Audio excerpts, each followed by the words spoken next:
All right. Good morning, all to agents. This is Kevin Lauren. I'm the Director of Training and Marketing. And today we're going to be joined by Allison Jackson. We're going to be going over marketing plans. The halfway point in the year is a really good time to take a look at what you've done, what you're going to do. Take a look at the numbers. The numbers always speak to us. So it's a really good time of year to take a break and take a good analysis of our business. So before we bring Allison on the line, I'm going to allow Bill Seitz from Clearview Mortgage to join us. Good morning, Bill. How you doing today, buddy? Good. Good morning, Kevin. How are we? We are fantastic. Made it home safely last night?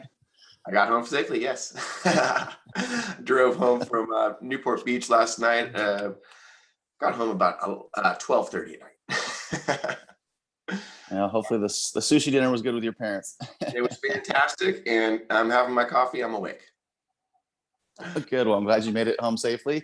That's not the funnest drive at nighttime. No, it's better than during the day. I'll tell you that. Then you don't hit the LA traffic. So my drive was uneventful. Perfect. That's the way we like it. For sure. So yeah, quickly just regarding rates are pretty much flat from last week. I know Cameron had kind of given an overview there. Really haven't seen too much movement, which is good. But I wanted just to kind of go in a different direction really quick, Kevin, before today's presentation. Time and every so often, or time again, people ask me, oh, can we get referrals or can we get paid for referring, loan business to, Clearview or, in general, can, an agent get paid a referral fee? And the answer is no. Okay. The RESPA basically laws and regulation.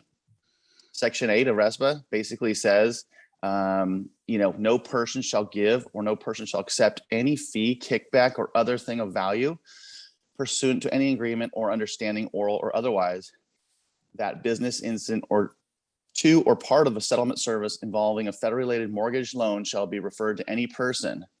So, it's very clear. They've really made it, they don't want people getting fees for services they're not performing or work they're not doing.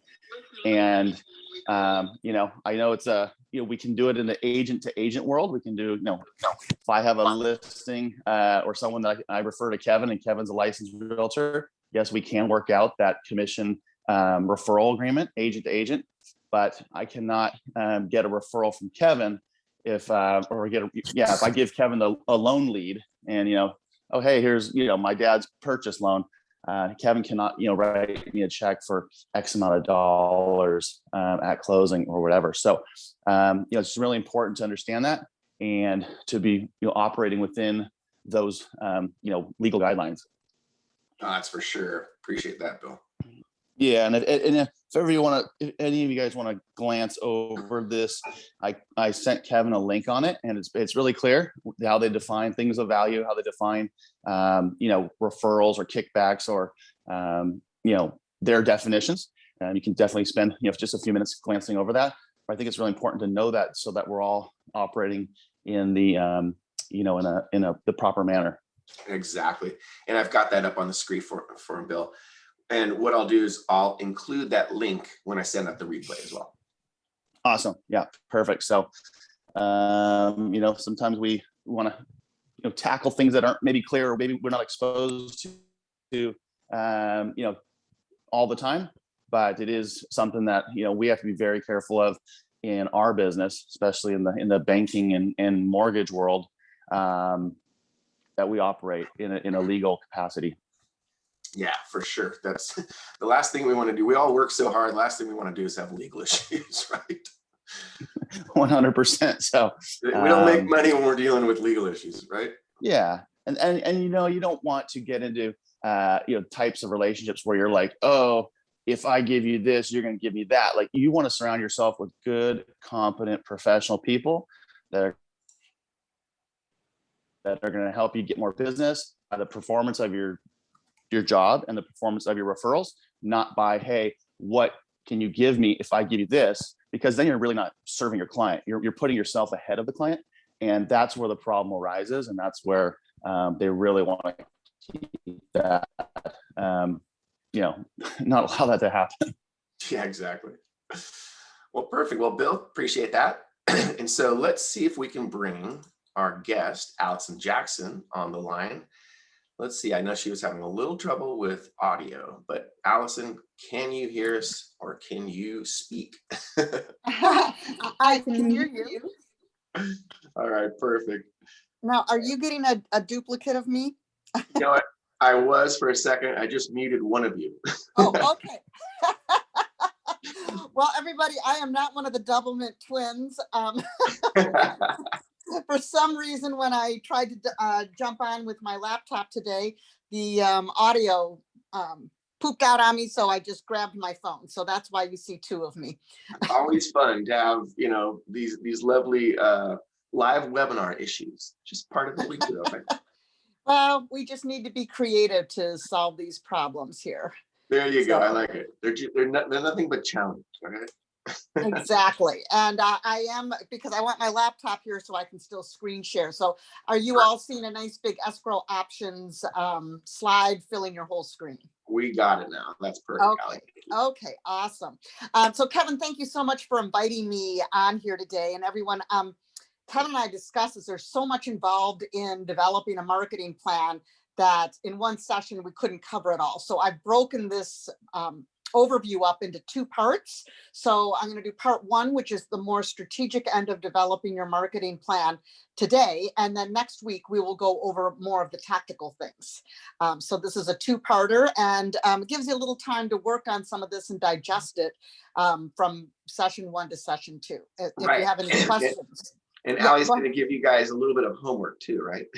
I am. So I will follow up with that. Basically, you don't have to write like crazy if you want to capture notes on what we're going to talk about today, because I'm going to send out a Word document, which is a template, and it's going to cover just a little summary of what each header point is that I'm talking about, and give you a little sample so it will help you in writing your own marketing plan. So just to give you a feel for where I'm coming from. Oh, and before I jump into this, anyone down here in North San Diego County, I just want to invite you to a happy hour that some affiliates and I are putting on this Thursday. If you have any properties down in North San Diego County, or in San Diego County, or even South Orange County that you'd like to come pitch, would love to have you, or coming soon. Or if you have a buyer in this area and want to see what's coming up, feel free to pop on by. Or, if you just want to see me and get a free drink, come on by. So that's at La Papagayos, and reach out to me if you have any questions. The other thing I want to mention, many of you are probably already receiving Altos reports from me. If you're not in my database, just shoot me a text or an email. My info's there, and I will make sure you're on Altos reports. But Jessica Lucky, it's a brand new tool we have, and Jessica is a trainer with Altos, and she's going to give an overview on how to use this tool. So it can give you real-time report. Every week we have refreshed data, and you can check it out and you can adjust it to your farm. You can bring this in and win a listing presentation because you're going to have more current data than any other agent.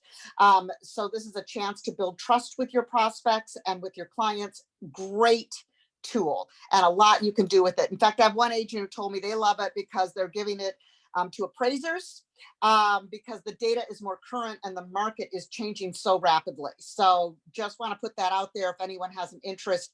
That's this coming up Monday, and that's a free training, and the tool is free. So if you're not getting this from me right now, you might as well take advantage of it. I'd love to share it. And I'm not going to get too much into my background, but 20 plus years I've worked in marketing for ad agencies as well as large companies. But I think what really makes this the most relevant is I have grown up in real estate. And so I've taken the core disciplines of developing a marketing plan and really applied it to how to do it in the real estate arena. So I'm hoping that this can be a little bit more customized to help you. If you have any questions in this process, though, don't hesitate to reach out.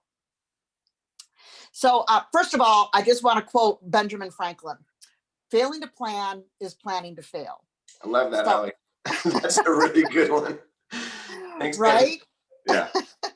I mean, if you just haphazardly go after your business without really sitting down and taking the time to identify what it is you want, who you want to reach, how you're going to go about it, then you might as well just get a job working for someone else, because you're your own business now.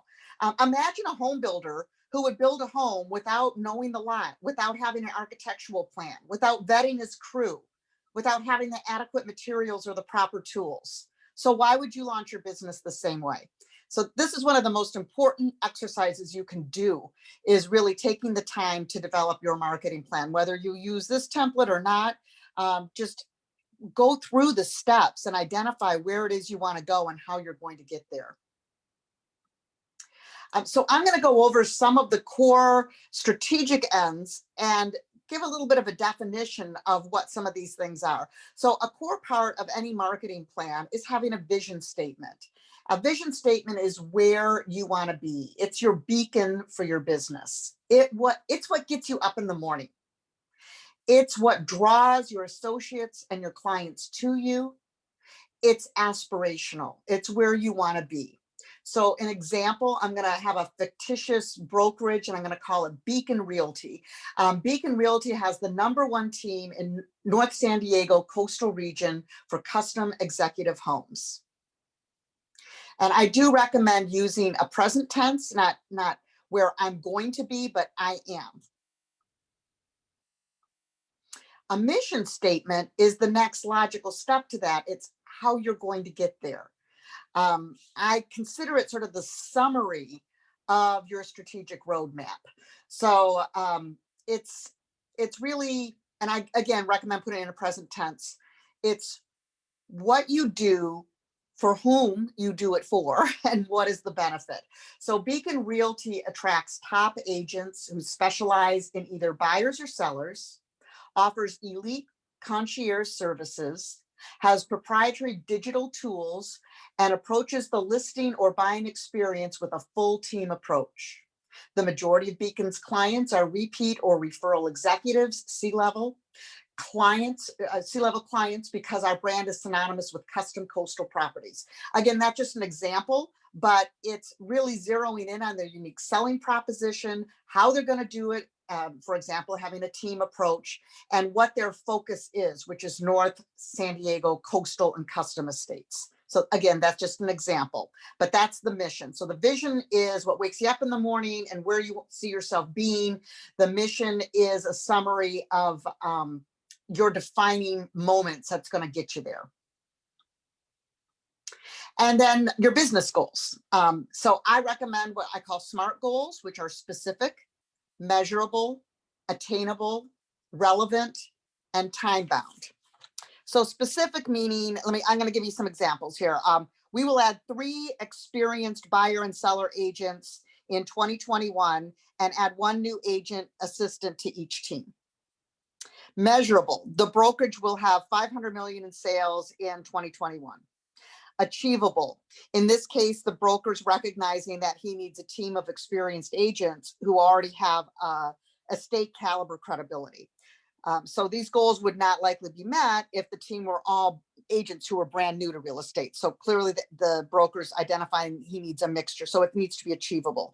Relevant. You want to make sure that these goals are aligning with your vision and mission, which makes sense. And it also makes sense to tie those goals into where your brokerage is going so that you're in alignment with the direction that you're receiving from Kevin.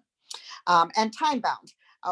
This is especially important when you have short and long-term goals. So in fact, I think when you talk about time bound, something like how many by when is always a good way to look at things, because if you don't have a time bound on it, it's really easy to waste your time and go down rabbit holes. That's such a good point, Alec. I really like this SMART goals. And that was pretty cool. The specific that you threw out there, 500 million for 2021. That is our goal for our brokerage. Oh, well, there we go. We're on track. We're probably Talk gonna about being in alignment, Kevin. There you go, Alec. So the next thing that I want to talk about is a market analysis. And there's two core areas that go into this, which is your value proposition, as well as knowing the competitive landscape. So a market analysis is just really knowing and understanding your market, what's around you, what you're working in, and what your place is in that market.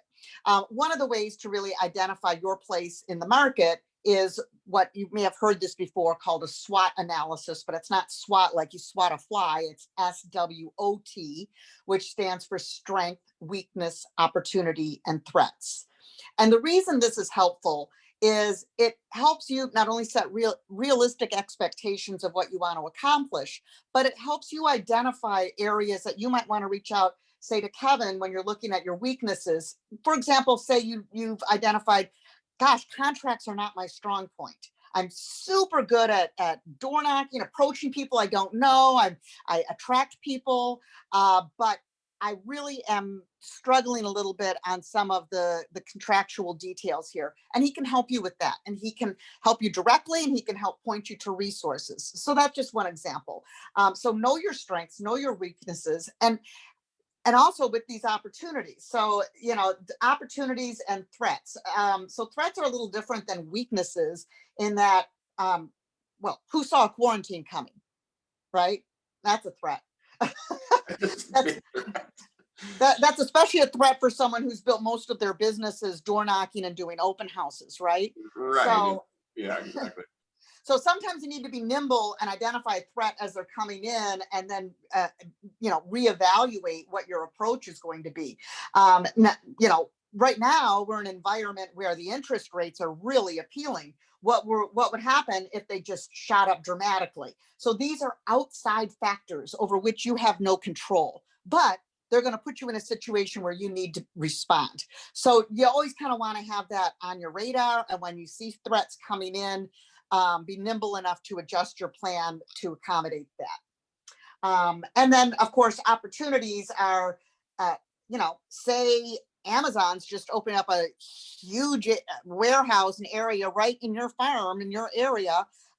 You're going to have a lot of opportunity to work with new buyers coming in. Maybe you want to get in with their HR department. So these are things, again, kind of coming from the outside, that are opening up opportunities for you. A top agent who's in your farm just retired. That's an opportunity. Maybe an opportunity to even work with them a little bit, to take over, to transition, to take care of their clients and give them a little referral something. So these are things that you just want to look at what's happening outside of you, as well as things that are within your control. So the strength and the weaknesses are more within your bailiwick, and the opportunities and the threats are more outside sources. And again, part of this market analysis is your value proposition, often called an elevator speech, or you may have heard of it back in the day as a unique selling proposition. But it's what makes you stand out in the crowd. What makes you special? So, for example, looking at me, I can say I'm Allie Jackson, sales executive with Escrow Options Group. We're a boutique independent escrow company in North San Diego County with expertise in residential resales, and we have a dedicated refi desk. And I can go on, but so it's sort of like where you zero in on your sweet spot. One of the sweet spots with my company is we have 12 different branches in 5 counties. We're SOC 1 and 2 certified, and the only company trained by the FBI in cybersecurity.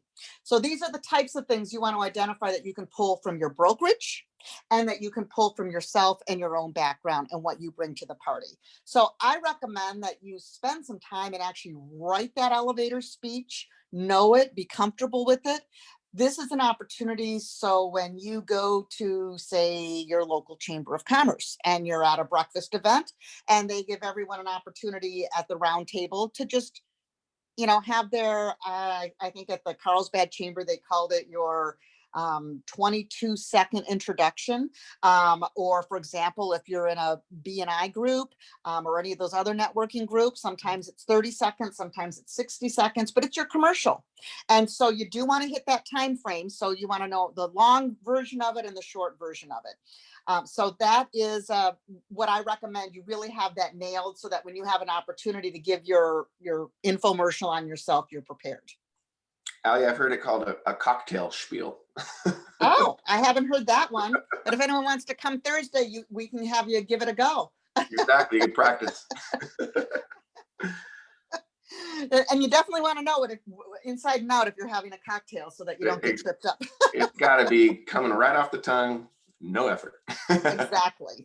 Well, what's nice about having that practiced, not everyone is very comfortable getting up in public speaking. In fact, I believe that there was a study done and more people are afraid of public speaking than deaf. I know, it's you can see why. But the more you do it and the more you know your material, the more comfortable you'll be with it. So, and it is an elevator speech because it's supposed to be short and to the point. So if you're jumping an elevator with someone and you're going up to the 5th floor, that's your amount of time that you have to tell them what you do. So you do want to have that down and nailed and really bring out your top couple points about yourself. So something else in the market analysis is the competitive landscape. This is an extremely competitive business, and you already know who you're up against. Say you're going into a listing presentation, and there's you and Susie Q always going up against each other. So you want to actually, if there's 1 or 2 agents that you are continually competing against, and they're probably really good, do a SWOT analysis on them. Do your own SWOT analysis on their strengths and weaknesses or at least a SW analysis, and really understand where they're coming from so that when you walk in and maybe the agent that is one of your number 1 competitors is super technical and they go in with all kinds of charts and data, and you walk in and you find, the misses might happen to be very creative and charismatic. Let your personality out. It's going to help you adjust and be a little bit more nimble based on the sellers that you're talking with. So just putting that out there. But there's also a competitive landscape if you want to look at the broader spectrum of it. Zillow, online. So it can be large and small. So it's always worth putting all of that into your plan. FSBOs. Especially in a hot sellers market. So there's a lot of other areas other than just one individual. But if there is 1 or 2 agents that continually come up that you've identified, really understand where they're strong and where they're weaker, and have respect and appreciation for their skill set too. There's nothing wrong with acknowledging, what a great agent so-and-so is. You don't want to put them down, but it gives you an opportunity to highlight what different you can bring to the party that might be appealing to your potential clients. And then what's really critical here is as we talk about the target market, and this is your sweet spot. And so in identifying that, I recommend first you start with looking at your current base of business. Who's drawn to you? This is going to help you identify who you work really well with. And then think about, of all your clients you've worked with, who did you like working with and who didn't you like working with? Because you don't want to continue attracting people you didn't enjoy working with. That's not your sweet spot. You might take their business, but that's not your sweet spot. So zero in on not only who your current base is, but who you enjoy. Identify your niche or your specialty, whatever that might be. It might be, I live in Oceanside, so there's a big military presence around here. So that might be someone's sweet spot. Partnering up with and understanding VA loans, for example. So zero in on what that is and where you can stand out and really own a specific market. I work with one agent and she gets almost every single listing in one particular condominium development in Oceanside. So that's one of her sweet spots.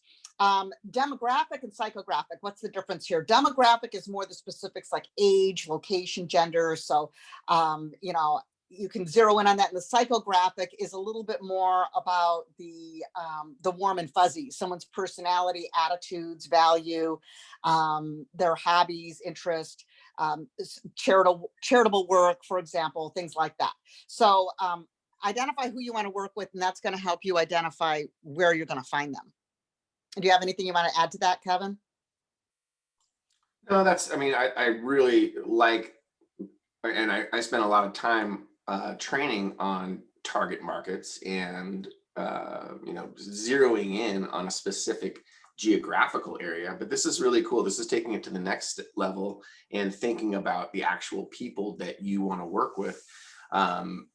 Especially as you get more and more successful, you do get to choose to not work with certain people. And I really encourage that, because certain people take up a lot of time and then end up, it's kind of the 80-20 rule, right? So 20% of your customers are going to take up 80% of your time.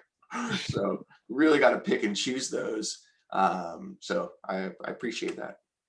Well, and with that 80-20, so you think about it, when someone's new in real estate, though, I get it. I'll work with whomever. Well, everyone needs a home. I'll work with anyone. Everyone is my target market, because everyone needs a home, right?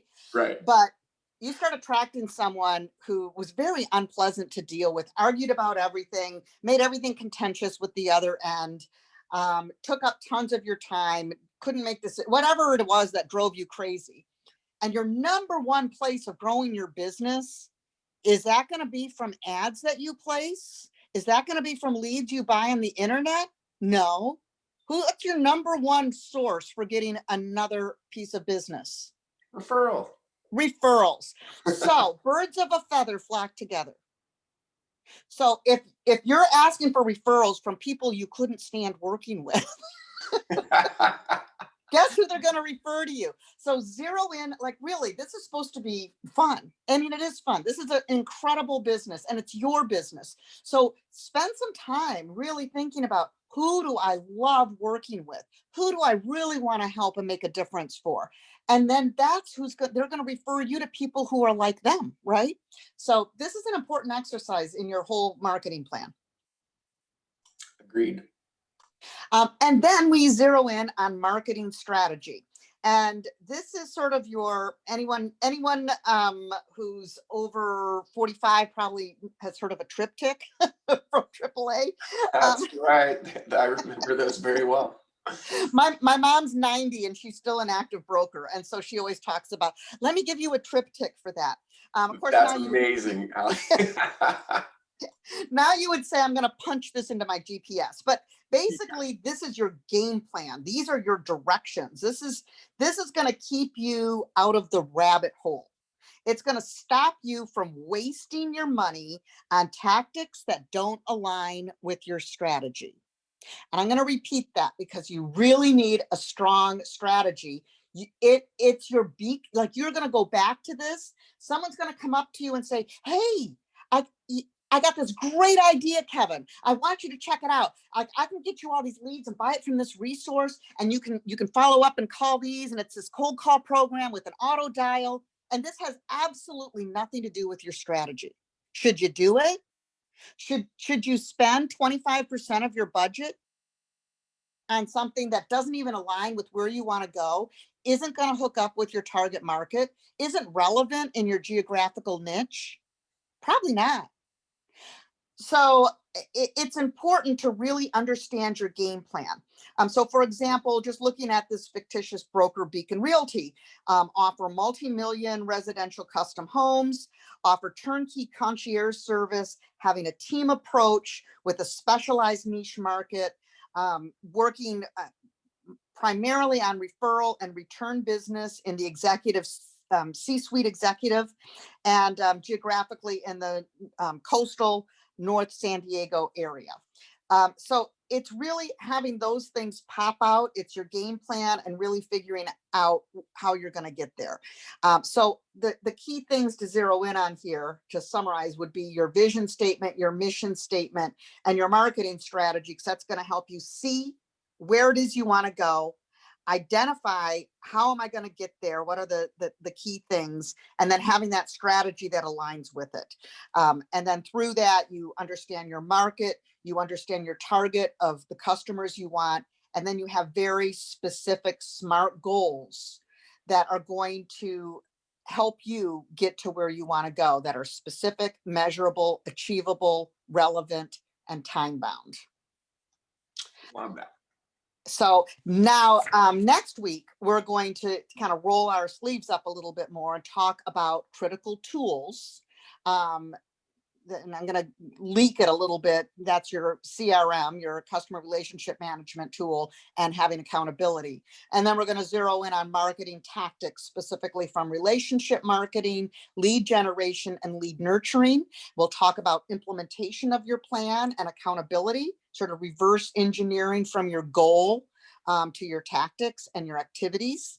And also budgeting and auditing. Auditing is really your reality check. It's taking a look midway and saying, okay, I thought this was going to work, but is this helping me hit my goals, or is it sending me down a rabbit hole? Am I wasting my money? I thought this was going to be great, but let's stop this because I'm getting no return. So it is important when you're developing your marketing plan and when you're spending money, track where you're spending money and track the results that you're getting so that you're not wasting money, and then you're seeing something that's really a winner for you, and then you can adjust your budget into that, because hey, this is coming right out of your pocket. You want to make sure that what you're spending is bringing more in. That's the right way to do it, right, Kevin? That's absolutely the right way to do it. And so again, this time of year, July, halfway mark in the year, really good idea to take a look at those numbers. If you've been keeping track of outbound calls, numbers of appointments, all of those things, it's a really good idea. Take a look at everything, and then that can help us adjust our marketing plan going forward from this point to the end of the year. So really good point. So I don't know if there were any questions popping up there in the chat, but I do want to let you all know this is my direct cell number. You can text or call me anytime.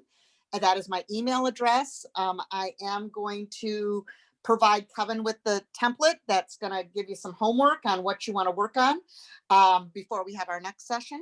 In fact, I can provide the whole template.